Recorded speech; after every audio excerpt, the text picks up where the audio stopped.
राधे राधे भक्तजनों, आज आप सुनेंगे माँ तुलसी की चमत्कारी कथा।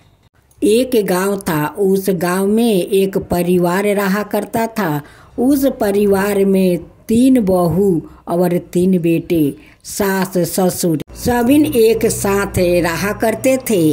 एक दिन ऐसा हुआ कि बड़े बेटा और माझिल बेटा दोनों बहुत कमाते थे, लेकिन छोटे बेटा को उतना काम नहीं था, इसलिए वो गरीब था। दोनों बहू छोड़कर अपना देवरानी को वो बाहर चली जाती है। कहती है कि इस घर में रहूंगी तो ये दलिदरता, तुम्हारी जो छोटी बहू है इनके लिए सारे धन हमारा नष्ट हो जाएगा। हमारा पति जितना कमाएगा इस घर में नहीं आटेगा, इसलिए इस घर को छोड़कर हम लोग दूसरा घर जाते हैं। दोनों जेठानी जाकर किराया लेकर रहने लगी। छोटी बहू बहुत तकलीफ कर रही थी। छोटी बहू को सास भी गाली देती थी कि तेरे कारण मेरे दोनों बहू घर छोड़कर चली गई। वो जाकर किराया में रहती है, तू तो कुलच्छनी है। जब से घर में आई है तब से हमारा घर का सुख शांति खत्म हो गया है तेरे कारण। छोटी बहू माँ तुलसी का परम भक्त थी। वो गोपाल भगवान का भी पूजा करती थी। दोनों जेठानी उनकी पूजा पाठ को पसंद नहीं करती थी। कहती है कि ये खाली पूजा पाठ करती है, पूजा पाठ, गरीबी तो खत्म होता नहीं है, तुलसी तो घर में धन देती नहीं है। जब देवरानी तुलसी माता का पूजा करने जाती है तो जेठानी चूल का मुट्ठी धर कर टानती है। कहती है कि कुलच्छनी, तू तुलसी के पास जाएगी नहीं, गोपाल के पास जाएगी नहीं, तू पूजा मत कर, तू कुलच्छनी है। तेरे कारण तो भगवान घर से चले गए हैं, लक्ष्मी भी चली गई है, और तुलसी का पूजा करने से क्या तुलसी तुझे घर में धन भर देगी? तू पूजा मत कर, घर से तू बाहर जा। देवरानी माँ तुलसी का मंदिर पकड़ लेती है, रोती है, कहती है कि माँ मुझे रक्षा कर, माँ मुझे रक्षा कर, गोपाल मुझे रक्षा करो। देखो आज मेरे जेठानी पूजा नहीं करने देती है, चूल का मुट्ठी पकड़ कर मुझे टानती है, मारती है, मुझे रक्षा करो। छोटी बहू माँ तुलसी से विनती करती है कि माँ मुझे जितना जेठानी सताए, सास भी सताए, जितना भी मारे पीटे, लेकिन मैं जब तक जीवित रहूंगी तब तक आपका पूजा करूंगी, मैं पूजा नहीं छोड़ूंगी। एक दिन माँ तुलसी और गोपाल भगवान का दया आ गया उस छोटी बहू पर। माँ तुलसी एक दिन चमत्कार अपना दिखाने लगी। एक दिन जेठानी आती है और दीवार के पीछे खड़ा होकर देखती है कि तुलसी तो बहुत सारे हीरा मोती मोहरे उनकी मंदिर से आ रहा है। ये देख कर जेठानी का आंख फटे के फटे रह गया। ये चमत्कार को सास ससुर भी देखकर बहुत आश्चर्य में पड़ गया कि ये तो माँ तुलसी चमत्कार कर रही है, मेरी बहू तो वो लक्ष्मी है, वो लक्ष्मी के रूप है।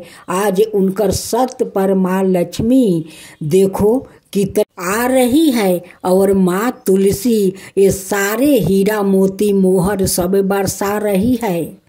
अब तो जेठानी एक दिन छोटी बहू का घर आती है और कहती है कि देवरानी तू सत्य है रे, तू सत्य है, तू तो लक्ष्मी है, तू क्या करती है कि तेरे घर में इतना सारा धन आता है। उनकी ससुर कहते हैं कि मेरी छोटी बहू तो साक्षात लक्ष्मी है, वो माँ तुलसी है, वो सत्य है। आज उनकी सत्य पर माँ तुलसी इतना सारा हीरा मोती मोहर वो बरसा रही है, वो तो गोपाल भगवान का कृपा है। माँ तुलसी बिना तो गोपाल भगवान भी भोग नहीं लगाते हैं। उनकी तुलसी होते हैं तभी वो भोग लगाते हैं। तो देखो आज मेरी बहू भगवान को पूजा करती है, गोपाल जी का और माँ तुलसी का। आज दोनों मिलकर मेरे बहू के ऊपर बहुत कृपा किया है, बहुत कृपा किया है कि इतने सारे धन वो लोग देते हैं। बड़ी जेठानी घर जाकर अपना माजिल जेठानी से कहती है कि देखो हम लोग तो उस देवरानी को छोड़कर हम लोग आ गया, यहाँ किराया पर है। और देखो आज देवरानी कितना महान है कि उनकी पूजा पाठ पर भगवान खुश है, माँ तुलसी खुश है। और हम लोग उनके साथ ना जाने कितने हरकत किया है, कितना तकलीफ दिया है, कितना मारा पीटा है कि देखो आज हम लोग के पति को काम नहीं मिलता है, जो काम मिलता था वो भी छीन गया। आज हम लोग कितना तकलीफ में है। आ देवरानी देखो वो महारानी है, उनकी घर में कितना धन है, उनकी धन तो कभी खत्म नहीं होगा। इतना माँ तुलसी और गोपाल भगवान दिया है। दोनों जेठानी आती है और अपना देवरानी से माफ़ी मांगती है। कहती है कि देवरानी तू मुझे क्षमा कर दे, मैं तेरा साथ बहुत हम लोग गलत किया है, बहुत मारा पीटा है, उसके लिए देख आज हम लोग भोग रहा हूँ। आज हम लोग के घर में खाने के लिए कुछ नहीं है, मेरे पति को कोई काम नहीं है, जो भी काम था वो सब छीन गया। आज हम लोग का पाप के कारण हम लोग के आज भोगना पड़ता है, तू क्षमा कर दे। देवरानी तो बहुत सीधा साधा वो दयालु थी, अपना जेठानी को क्षमा कर देती है। कहती है कि कोई बात नहीं दीदी, आप लोग आइए, इस घर में हम लोग मिलजुल कर रहेंगे। अब दोनों जेठानी आ जाती है और अपना देवरानी के साथ मिलकर माँ तुलसी का बड़े श्रद्धा भक्ति से वो पूजा करती है। एक दिन माँ तुलसी सपना में वो जेठानी का दर्शन देती है और कहती है कि तू मेरे भक्त को बहुत तकलीफ दिया है, तुम दोनों मिलकर तुम जाओ, गंगा स्नान चल रहा है, तुम दोनों जाकर गंगा में डुबकी लगा कर आओ, तब मेरी पूजा करो, तभी न तुम दोनों को पाप से मुक्ति मिलेगा और तुम दोनों का पति को काम भी मिलेगा। सपने को देखकर दोनों जेठानी बहुत भयभीत हो जाती है। वो उठ कर कहती है अपना देवरानी से कि देवरानी आज माँ तुलसी सपने में दर्शन दिया था, वो कहती है कि तुम दोनों पापी है, तुम जाओ गंगा स्नान करके आओ, तभी तुम्हारा पाप धुल जाएगा और तुम्हारा पति को काम मिलेगा। छोटी देवरानी कहती है कि दीदी जो माँ तुलसी सपना में कही है वही करो, जाओ तुम दोनों गंगा स्नान करके आओ। दोनों जेठानी जाती है, गंगा स्नान करके आती है और माँ तुलसी का गोपाल का पूजा करने लगती है।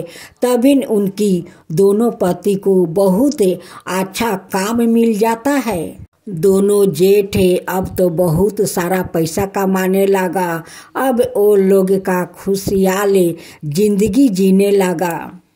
दोनों जेठानी माँ तुलसी से कहती है कि माँ आपका तो महिमा अपरंपार है, आपका कृपा अपार है, आपके कहे अनुसार हम लोग गंगा स्नान किया, आज हमारा पति को बहुत अच्छा काम मिल गया है, बहुत सारा पैसा कमा रहा है। माँ तुलसी जैसे हम लोग पर आप कृपा किया वैसे ही सबका ऊपर कृपा करना, जो आपका कथा कहे, जो सुने, जो हुंकार भरे, उन सब का ऊपर कृपा करना माँ, सब का ऊपर कृपा करना। माँ तुलसी की जय हो, माँ तुलसी की जय हो, गोपाल भगवान की जय हो, गोपाल भगवान की जय हो। जय जय तुलसी माता, जय जय तुलसी माता, सब जग की सुखदाता वरदाता। जय जय तुलसी माता, जय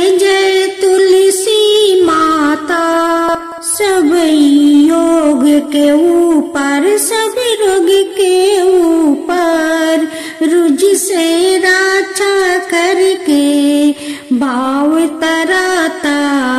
जय तुलसी माता, रुज से राचा करके भाव तराता।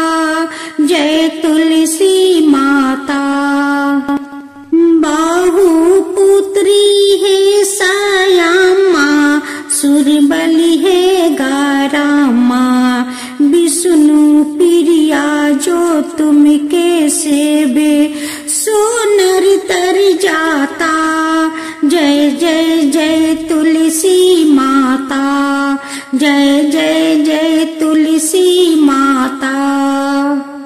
हरि कैसे सभी राजते, त्रिभुवन से हो बनती थी। पति जनों की तारानी, तुम्हें हो भी खाता।